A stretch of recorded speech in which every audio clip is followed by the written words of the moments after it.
cómo fue la cronología de esta angustia para la mamá de Nancy, Iraíz Morquecho, nos preparó la siguiente nota sobre cómo sucedieron los hechos desde el domingo pasado. Vamos a ver.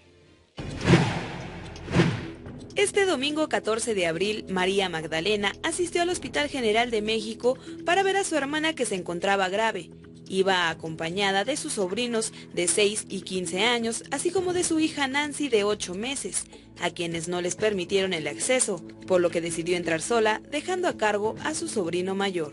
Al salir del hospital se encontró con la noticia del robo de su hija Nancy. Su sobrino dijo haber acompañado a la pequeña de 6 años al baño, por lo que dejó encargada a Nancy con una señora. Cuando regresó del sanitario, ya no estaba ninguna de las dos. Ese mismo día, la Procuraduría General de Justicia de la Ciudad de México activó la alerta Amber para localizar a la pequeña de nombre Nancy Tirso Sánchez. El lunes 15 de abril, la Procuraduría dio a conocer el retrato hablado de la mujer implicada en el robo. Una mujer entre 25 y 30 años que podría ser de complexión delgada y medir 1,60 m de estatura. Las investigaciones continuaron. No se supo nada más de la mujer hasta que el día 17 de abril se dio a conocer una grabación, donde se observa dentro de las instalaciones del Metro Hospital General que el primo de 15 años, mismo que se quedó cuidando a las niñas, fue el que entregó a Nancy en las propias manos de la criminal. Este es el lugar donde inició la pesadilla de la familia Tirso Sánchez, donde se vio por última vez a la pequeña Nancy de 8 meses que estaba al cuidado de su primo de 15 años. En el video que se hizo público se observa que la mujer platica con el menor y en el momento que entra a la tienda ella desaparece con la niña.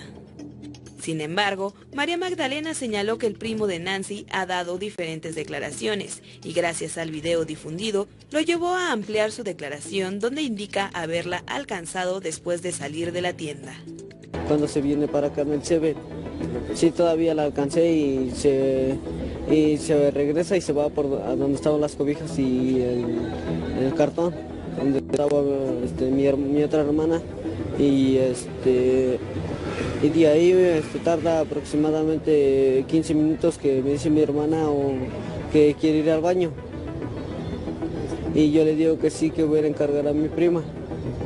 Y le digo a la señora y ella dice que sí, ella la cuida.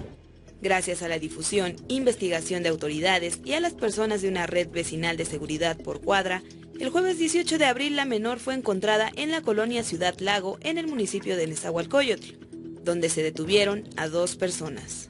¿Ustedes son algo de la menor? No, nosotros no somos, nosotros nos entregaron, ahorita nosotros lo estamos haciendo, lo vamos entregando. Por eso nada de ellos, de la menor. La menor no somos nada. ¿Ustedes tenían la menor? ¿Dónde la encontraron? ¿Dónde la encontraron?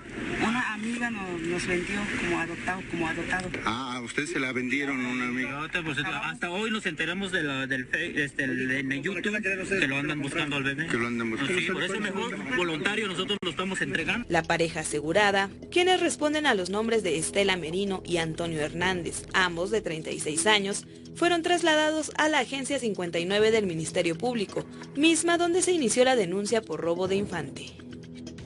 Ayer en la noche estuvimos en esta Fiscalía Central de Investigación para la Atención de Niños, Niñas y Adolescentes, donde entregaron a la pequeña Nancy con su mamá después de haber realizado diversos trámites y el estudio de ADN, con lo que se confirmó el lazo sanguíneo. Fueron 4 días de angustias, pero gracias a Dios y a todos ustedes, al mundo, a las autoridades, ya la tengo de nuevo en mis brazos, ya le podré decir cuánto la amo. Esa era mi angustia, de que ese día yo no le dije cuánto la amaba. Yo sé que es muy difícil también por la muerte de mi hermana, pero estoy tranquila de que al menos voy a poderme ir a despedir de ella con mi nena. A pesar de que en un principio María Magdalena no quería denunciar, quiere que sigan las investigaciones y se castigue a los culpables, por lo que amplió su declaración, denunciando a los imputados por el delito de sustracción de menor. No siento ni odio ni rencor, de hecho ni siquiera había pensado yo en meterlos a la cárcel, porque nunca me pasó por la mente, solo yo quería recuperar a mi bebé.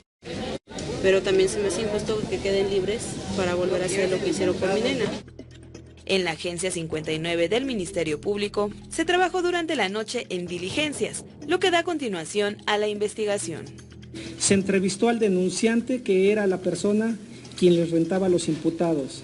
Se practicó la diligencia de reconocimiento en cámara de Gesell por parte del menor, como lo establece la norma, resultando positiva. El primo de Nancy reconoció a la detenida como la mujer pequeña Nancy de 8 meses afuera del hospital. Así fue la cronología del dolor de una madre que gracias a las investigaciones logró nuevamente tener en brazos a su hija. Con imágenes de Jorge Barajas y Jesús Arias, Iraíz Morquecho, 21 Noticias.